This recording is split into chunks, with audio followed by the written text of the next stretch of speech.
구약성경 출애굽기 14장 10절부터 14절까지를 봉독합니다. 하나님의 말씀을 경청하십시오. 바로가 다가오고 있었다. 이스라엘 자손이 고개를 들고 보니 이집트 사람들이 그들을 추격하여 오고 있었다. 이스라엘 자손은 크게 두려워하며 주님께 부르짖었다. 그들은 모세를 원망하며 말하였다. 이집트에는 묘자리가 없어서 우리를 이 광야에다 끌어내어 죽이려는 것입니까? 우리를 이집트에서 끌어내어 여기서 이런 일을 당하게 하다니 왜 우리를 이렇게 만드십니까? 이집트에 있을 때에 우리가 이미 당신에게 말하지 않았습니까? 광야에 나가서 죽는 것보다 이집트 사람을 섬기는 것이 더 나으니 우리가 이집트 사람을 섬기게 그대로 내버려 두라고 하지 않았습니까? 모세가 백성에게 대답하였다. 두려워하지 마십시오. 당신들은 가만히 서서 주님께서 오늘 당신들을 어떻게 구원하는지 지켜보기만 하십시오. 당신들이 오늘 보는 이 이집트 사람을 다시는 볼 수 없을 것입니다. 주님께서 당신을 구하여 주시려고 싸우실 것이니 당신들은 진정하십시오. 아멘. 하나님께서 이 말씀을 통하여 우리에게 은혜 주시기를 원합니다. 오늘은 우리 교회의 추수감사주일을 맞이하여 우리 유초등부부터 유초등부와 중고등부를 포함한 온 가족이 한자리에 모여 함께 예배하고 있습니다. 우리가 지난 몇 주 동안 출애굽기를 함께 읽어왔기 때문에 오늘은 추수감사주일을 맞이하며 출애굽의 이야기 속에서 감사의 주제를 함께 찾아보고자 합니다. 출애굽과 광야 생활 40년 동안 이스라엘 백성들의 모습은 한마디로 감사와는 거리가 먼 것이었습니다. 늘 불평과 원망을 입에 달고 살았던 것이 그 기간 이스라엘의 특징이었기 때문입니다. 그래서 오늘은 광야의 이스라엘을 반면교사로 삼아서 추수감사주일에 주시는 하나님의 말씀에 귀를 기울여 보기로 합니다. 우리 맨 앞자리에 앉아있는 어린이들 혹시 만화영화 이집트 왕자 봤어요? 봤다는 사람도 있고 안 봤다는 사람도 있고 그러네요. 예.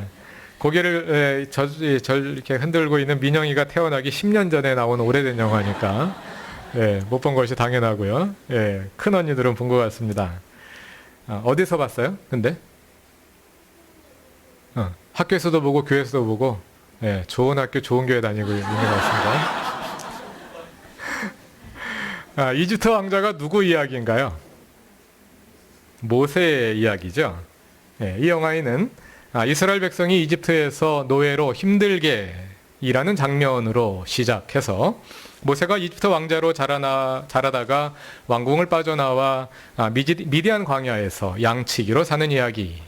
그러던 중 모세가 호렙산에서 하나님의 보내심을 받아 다시 이집트로 돌아와서 이스라엘 백성을 이끌고 출애굽하는 이야기가 담겨 있습니다. 그 과정에서 파라오는 이스라엘을 내보내지 않으려고 끝까지 버팁니다. 그래서 하나님이 어떻게 하시죠? 하나님께서 놀라운 능력으로 이집트에 10가지 재앙을 내려서 결국 파라오가 굴복하고 맙니다.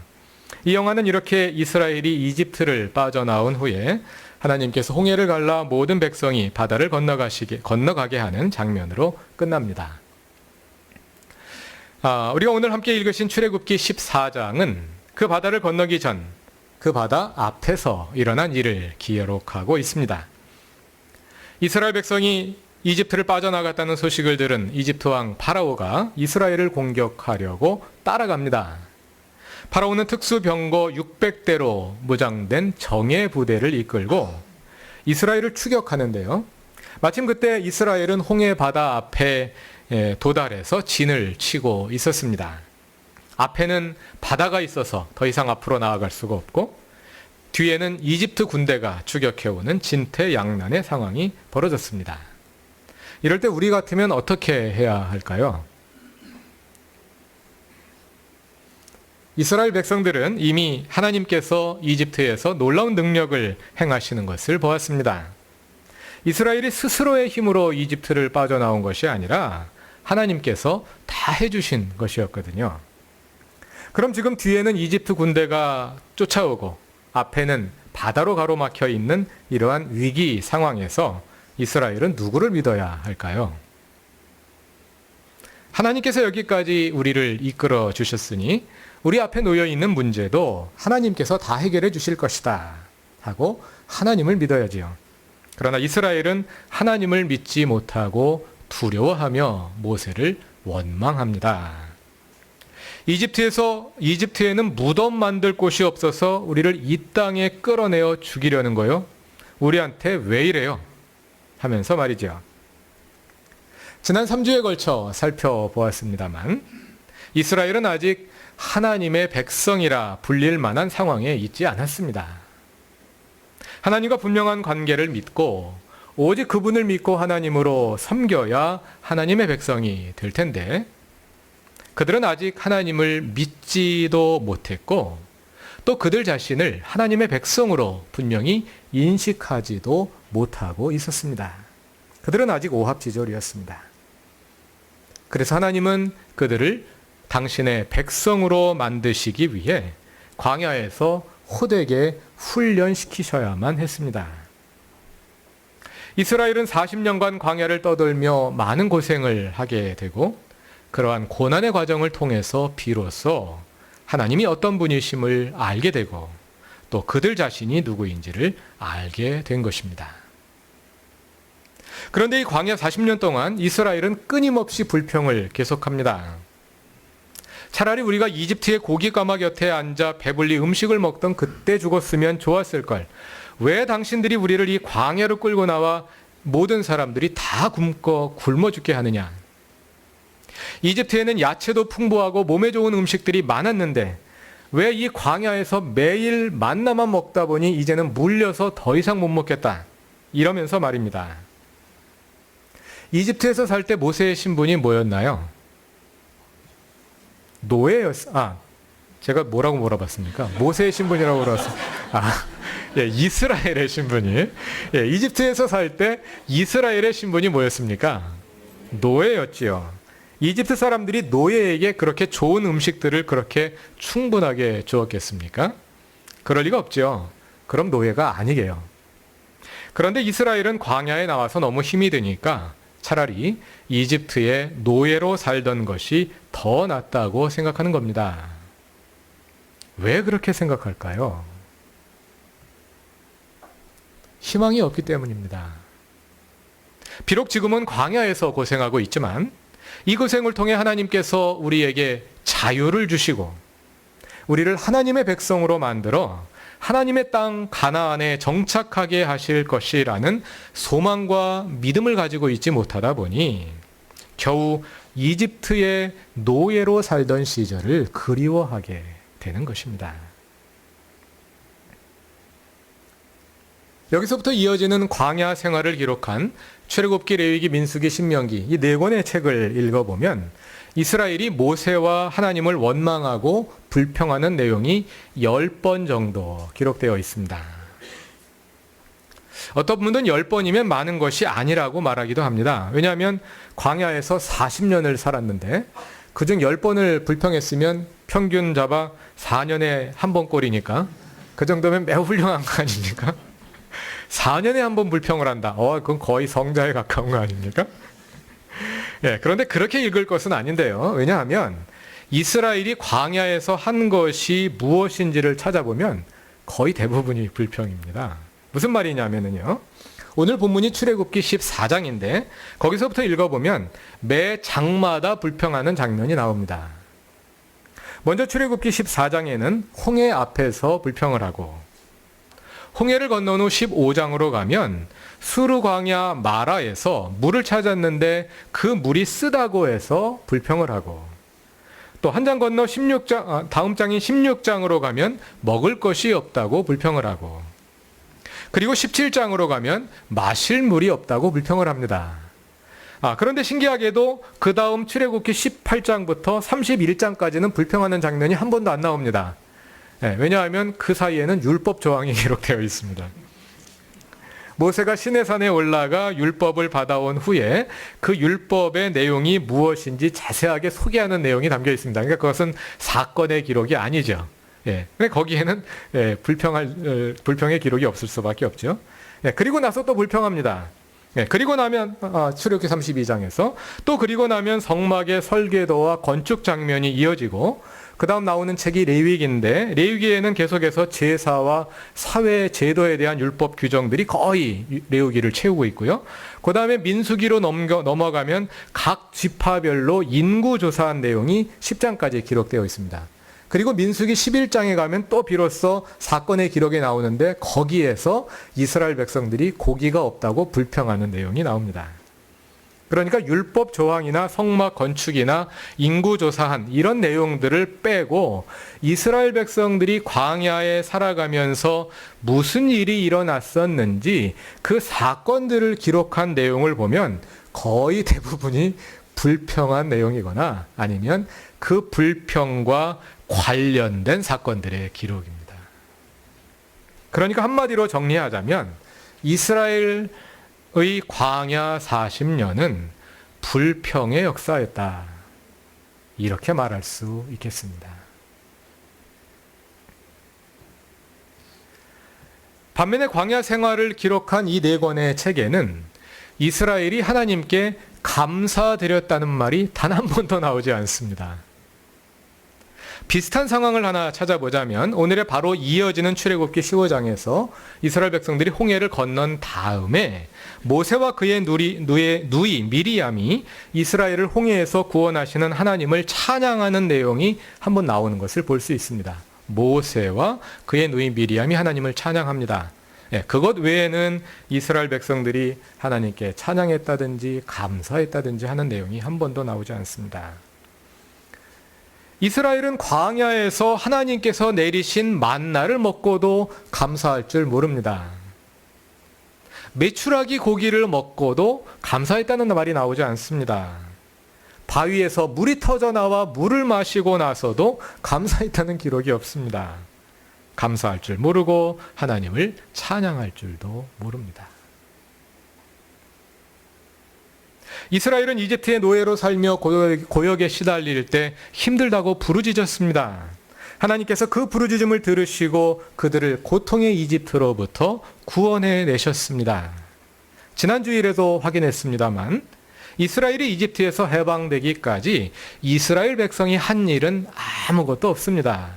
처음부터 끝까지 행동하시는 분은 오직 한 분 하나님뿐이었습니다. 출애굽하여 광야에서 40년을 지내는 동안에도 이스라엘 백성이 한 일은 아무것도 없습니다. 하나님은 만나와 메추라기를 내리시고 바위에서 물을 내어 마실 것을 해결해 주시고 낮에는 구름 기둥을 들이어서 뜨거운 햇빛을 가려주시고 밤에는 불 기둥으로 사막의 추위로부터 지켜주셨습니다. 이스라엘이 한 일은 아무것도 없었습니다. 그러나 이스라엘은 이로 인해 한 번도 하나님께 감사드리지 않습니다.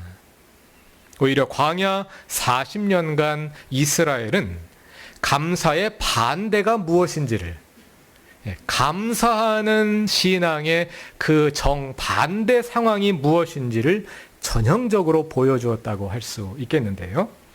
이러한 이스라엘의 모습을 잘 관찰해 보면 거기에서 감사가 없는 우리들의 모습을 발견할 수 있습니다.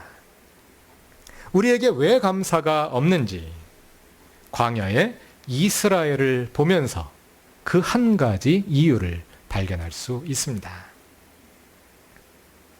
먼저 그 모습을 좀 더 구체적으로 살펴보기로 합시다. 불평하는 이스라엘의 모습을 기술하기 위해서 히브리어 성경에는 대략 6개 정도의 히브리어 동사들이 사용하고 있습니다. 그 불평하는 것을 표현하기 위해서요. 그중 많이 사용된 것이 원망하다, 불평하다, 이 동사입니다. 룬이라는 히브리어 동사가 17번 나오고 틀라라는 동사가 8번 나오고 아간이라는 동사가 1번 나오는데요. 몇 구절만 찾아보기로 합시다. 먼저 출애굽기 15장 24절입니다.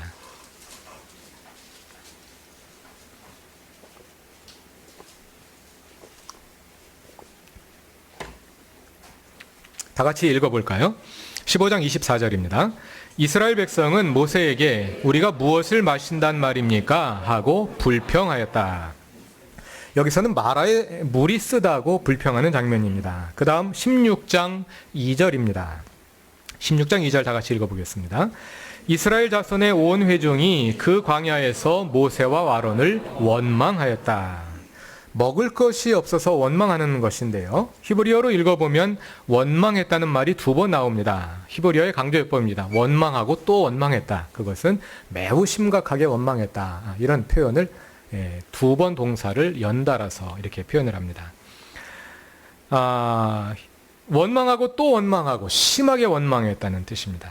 불평했다, 원망했다라는 동사가 이 문맥에만 10번에 걸쳐 등장합니다. 그리고 17장 3절로 넘어가면 또 마실 물이 없다고 모세를 원망합니다.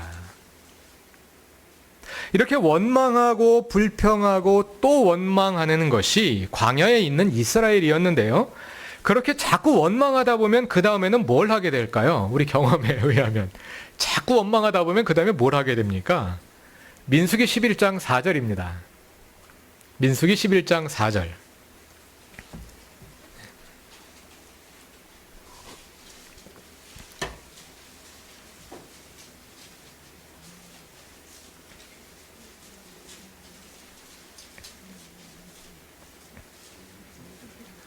민수기 11장 4절을 다 같이 읽어보겠습니다.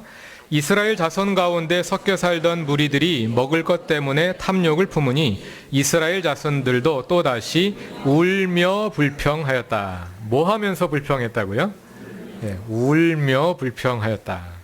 원망하고 불평하는 것이 습관이 되다 보니 급기야는 이제는 울기까지 합니다. 4절부터 8절까지가 울면서 불평한 내용인데요.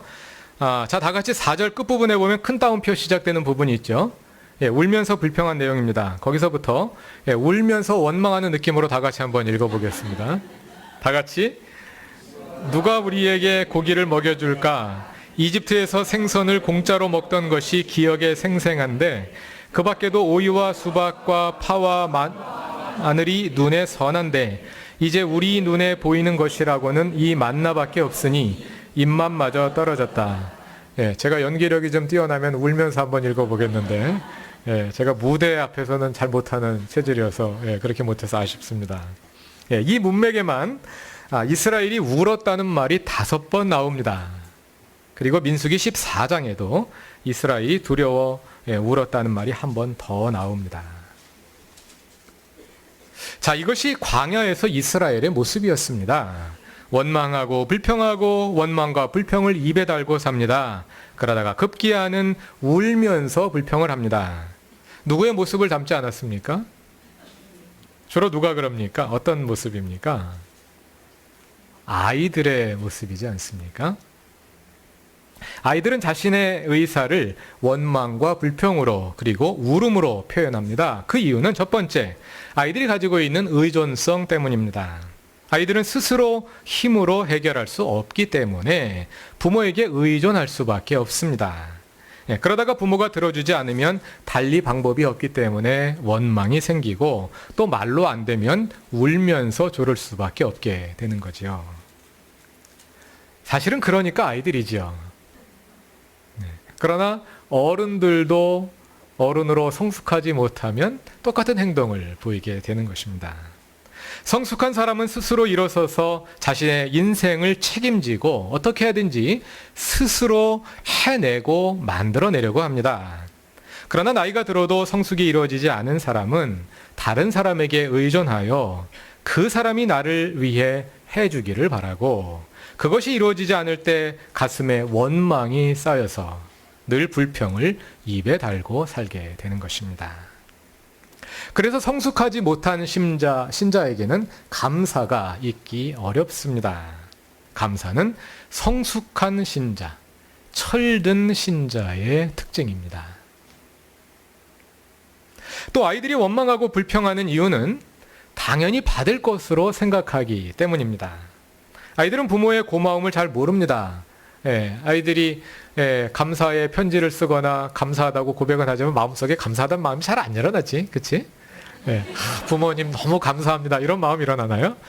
그런 마음이 일어나면 아이가 아닐 가능성이 많아요. 아이들의 마음속에는 그런 감사의 마음이 잘 일어나지 않습니다. 왜냐하면 당연한 거니까. 부모가 아이들에게 해주는 건 당연한 거니까요. 당연히 받을 것으로 생각하기 때문에 고마움이 잘 느껴지지 않습니다. 아이들은 모든 것이 저절로 이루어지는 것으로 오해하기 쉽습니다. 왜냐하면 필요할 때마다 부모가 다 해주니까요. 밥 달라고 하면 밥이 딱 나와서 식탁 위에 놓여 있고, 그렇기 때문에 밥을 짓는 것이 얼마나 수고로운 일인지 잘 모릅니다. 아이들은 문제가 생길 때 부모가 대신해 주기 때문에 그것이 얼마나 심각한 문제인지 잘 모릅니다. 너무나 당연합니다. 그래서 아이들은 감사보다 원망이 더 많아질 수밖에 없습니다. 받는 것이 당연하기 때문에 받아도 감사할 일이 없고, 받지 못하게 되면 당연한 것을 받지 못했다고 여기기 때문에 원망하게 되는 것입니다. 아이들은 주로 다른 친구들은 부모들로부터 받았는데 나는 없을 때, 다른 친구들은 가지고 있을 때 나는 없을 때 왜 다른 집 애들은 다 해주는데 나만 안 해주냐고 불평을 하죠. 가만히 보면 다른 집 애들도 다 해준 건 아니거든요. 그냥 우리 반에 몇 명만 그거를 가지고 있는 건데, 그럼에도 불구하고 내 눈에는 다른 애들은 다 가지고 있고 나만 못 가지고 있는 것처럼 보이기 마련이지요. 그것이 원망의 특성입니다. 없는 것만 보이기 때문에 원망하게 되는 것입니다. 그래서 아이들은 받은 것을 감사하기보다 내가 받지 못한 것으로 인해 불행하다고 느낍니다. 내가 받은 것은 당연하고 내가 받지 못한 것은 당연한 권리를 누리지 못하는 것으로 여기기 때문입니다. 그러나 철이 든 어른은 그렇지 않습니다. 성숙한 사람은 남에게 의존하지 않고 자기 일에 책임감을 가지고 스스로 해결하려 하기 때문에 밥이 결코 저절로 나오는 것이 아니고 집이 결코 저절로 생기는 것이 아니고 작은 문제일지라도 내가 나서서 노력하지 않으면 해결되지 않는다는 것을 경험해서 알기 때문입니다. 그래서 밥 한 끼에도 감사하게 되고 누추한 집일지라도 가벼이 여기지 않고 작은 문제의 해결에도 기뻐할 줄 알게 됩니다. 오직 성숙한 사람, 철든 신자만이 감사할 수 있습니다. 여러분, 오늘 내가 숨 쉬고 있는 것으로 인해서 나의 심장이 아직 뛰고 있는 것으로 인해 감사하십니까? 언제든 숨을 들이쉴 때마다 내 코를 통해 들어오고 있는 그 공기로 인해서 감사하십니까? 오늘도 내 목구멍으로 음식이 꿀꺽꿀꺽 잘 넘어가고 있다는 사실로 인해서 감사하십니까? 공기가 감사하고 물이 감사하고 내가 살아있음이 감사한 이유는 그것이 결코 당연한 것이 아니기 때문입니다. 만일 우리가 그것에 감사함을 알고 있다면 그래도 우리는 철이 좀 든 것입니다. 만일 우리가 그런 작은 일에 감사할 줄 모른다면 우리는 아직 철이 덜 든 것입니다. 돌아보십시오. 감사할 일들이 얼마나 많습니까? 오늘도 우리가 교회로 오는 길에 내 앞으로, 내 옆으로 얼마나 많은 차들이 지나갔습니까? 그런데 그 차들이 하나도 나에게 돌진해 와서 나를 받지 않았다는 사실이 그저 당연한 일일까요? 지금 각자의 손목이나 명치에 손을 얹고 한번 우리의 맥박을 느껴봅시다. 손끝에서 콩콩콩콩 하는 그 맥동이 그저 당연한 것일까요? 한번 옆 사람의 손을 잡고 또는 신뢰가 되지 않도록 그분의 몸에 가볍게 손을 얹고 그 몸의 온기를 한번 느껴봅시다. 그것은 따뜻한 피가 그 사람의 몸에 흐르고 있기 때문입니다. 그 따뜻한 피가 그 몸에 흐르고 있다는 것이 그저 당연한 일일까요? 우리가 그루터기 교회의 일원으로 함께 그리스도의 몸을 구성하고 있다는 사실이, 우리가 오늘도 무탈하게 이곳에 나와 주일 예배를 드리고 있다는 사실이, 나의 가족이 나와 함께 숨 쉬고 있다는 사실이 그저 당연한 일일까요? 마지막으로 시 한 편을 인용하고 설교를 마칠까 합니다. 차진배 시인이 쓴 정작 감사한 것들이라는 제목의 시입니다. 정작 감사한 것들. 참으로 감사한 것은 이미 코끝에 와 닿아 있다. 때문에 우리는 살아 숨쉬고 있는 것이다. 참으로 감사한 것은 이미 살결에 와 닿아 있었다. 때문에 우리는 싱싱하게 움직이고 있는 것이다. 참으로 감사한 것은 이미 발밑에 와 닿아 있었다. 때문에 우리는 단단하게 딛고 서 있는 것이다. 참으로 감사한 것은 이미 우리 속에 가득 차 있었다. 초라한 모든 것을 끌어안아야 하고 불의로운 모든 것을 바르게 펴야 한다.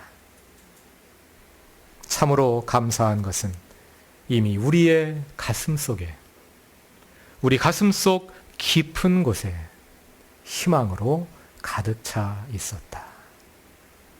다 같이 기도드리겠습니다. 하나님 감사합니다. 우리에게 생명을 주시어 이 땅에 존재하게 하시고 또 우리를 쓸만한 일꾼으로 인정해 주셔서 이 땅에서 주어진 일들을 감당하며 살아가게 하시니 감사합니다. 우리의 신앙이 더 성숙하여 믿음과 삶의 책임적인 주체로서 자리매김하고 그래서 주님께서 우리에게 허락하신 작은 복도 귀하게 여기며 감사할 줄 아는 철든 신자가 되기 원합니다. 하나님, 주님께서 주신 모든 것으로 인해 감사합니다. 그 안에 깃든 뜻을 발견하게 하시고 그 뜻을 우리 삶에 실현하는 그리스도인으로 더욱 성숙하게 하옵소서. 예수님의 이름으로 기도드립니다. 아멘.